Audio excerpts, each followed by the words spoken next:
Estão saindo os primeiros resultados das eleições para o Parlamento Europeu. Nós não temos o resultado total, mas a contagem já dá para entender muito do que aconteceu e talvez estejamos muito perto do resultado final. Antes de eu explicar as repercussões e impactos dessa eleição, quero explicar para vocês que eleições são essas, né? Nós não estamos falando de eleições para os países, cada país da Europa. Não é uma eleição para o parlamento francês, alemão, espanhol, assim por diante. São eleições que acontecem em todos os países da União Europeia, dentro de cada país, mas para vagas, cadeiras, assentos no Parlamento Europeu. A ideia do Parlamento Europeu é a criação de uma superestrutura política, uma superfederação, uma entidade política supranacional, que seria algo como acima dos países, acima dos Estados-nação. Claro que a União Europeia não tem essa supranacionalidade em todos os assuntos. Apenas alguns assuntos ela pode decidir ou ela tem mais autoridade e poder do que os próprios países. Mas são eleições, então, para este outro órgão. Além do Parlamento Europeu, existem outros dois órgãos importantes executivos que vão ser impactados pelo resultado dessa eleição. Nós temos a Comissão Europeia e o Conselho Europeu. A Comissão Europeia ela vai ser determinada pelos resultados da eleição. Então, os 27 membros da comissão, eles são eleitos ou confirmados pelo Parlamento Europeu. E eles vão escolher a presidente ou o presidente da Comissão Europeia. E, além disso, tem o Conselho Europeu também, que vai ser decidido ou influenciado pelas novas distribuições de poder do Parlamento Europeu.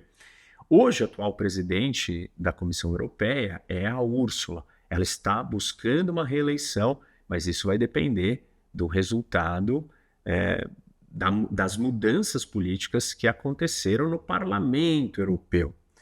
Vejam, cada uma dessas eleições em cada país da Europa, ela ganha, né? Você tem um partido que fica em primeiro lugar. Por exemplo, na França, quem ficou em primeiro lugar foi o partido da Le Pen.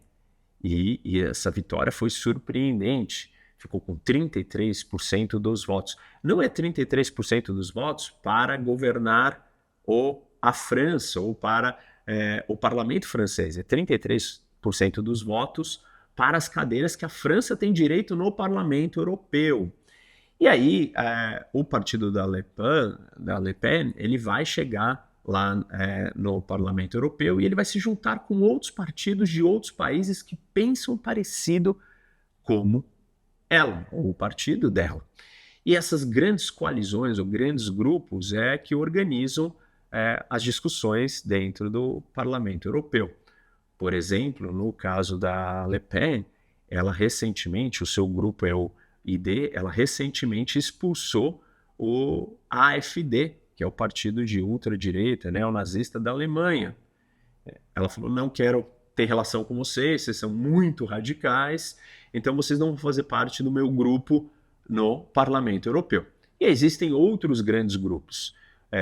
Um outro grupo é o EPP, da qual a Ursula, que é a presidente, faz parte. E esse é um grupo de partidos de centro-direita, com vários partidos de centro-direita de várias nações diferentes na Europa, de vários países diferentes. Então, a eleição do parlamento ela vai dizer muita coisa sobre o que vai acontecer dentro dos órgãos executivos, né, como a comissão e o conselho, e discussões importantes de para onde a Europa caminha. Discussões como mudanças climáticas, como a guerra da Ucrânia, como questões agrícolas, imigração. Normalmente, as eleições para o Parlamento Europeu, elas são menos importantes para os europeus do que as suas eleições nacionais internas. Como assim? Os alemães estão mais preocupados em ir votar, porque o voto não é obrigatório, quando a eleição é a eleição nacional da Alemanha. E não quando é para a Alemanha eleger os seus representantes que estarão no Parlamento Europeu. e normalmente isso é usado como uma forma de protesto aos políticos locais. Então, talvez isso é um pouco do que tem acontecido dessa vez, mas tem mais coisas acontecendo. Ou seja, então é uma eleição para uma outra entidade, mas que tem relevância, principalmente pelo resultado do que aconteceu. E aí, partidos que estão no poder em seus países, por exemplo, o Macron, o partido do Macron, ele ficou em segundo lugar com 15%. O da Le Pen ficou com 33% em primeiro lugar. E o terceiro colocado ficou com 14%, muito perto do Macron, mas o do Macron ficou muito longe da Le Pen. Isso acaba dando muita legitimidade e força política para ela e para o grupo político dela. O Macron, que já tinha perdido a maioria do parlamento na França, olha para essa vitória da Le Pen com muita preocupação. E por isso que ele veio a público e disse que vai convocar novas eleições. Ele está fazendo uma aposta de altíssimo risco para perguntar para os franceses, olha, é isso mesmo que vocês querem? Vocês querem que dá todo esse poder para Le Pen e vocês querem que ela eventualmente então governe a França? Porque tem uma discussão de legitimidade agora, né? Se o Macron já não tinha maioria, estava difícil dele aprovar o que ele queria. E aí tem uma eleição que envolve o país inteiro, mas que não é para dentro da França, mas para um órgão maior fora. E ele sai derrotado, ele fica muito enfraquecido. Então ele decidiu fazer essa aposta e testar os franceses. É isso que vocês querem? Vocês querem a Le Pen. Se vocês quiserem, tudo bem. Aí ele vai ter que lidar com uma realidade política da França, que é a coabitação. Isso só aconteceu 2 vezes na Quinta República Francesa, desde 1950 e pouco, quando ela é fundada. E, nesse caso, o presidente é de um partido e o primeiro-ministro é de outro. E o governo também tem que incorporar a oposição. E se a Le Pen sair vitoriosa disso, ela vai provavelmente conviver ali com o Macron, sendo a oposição junto no governo, e pavimentando o caminho dela para um futuro do que ela tanto almeja e deseja, que é se tornar presidente da França.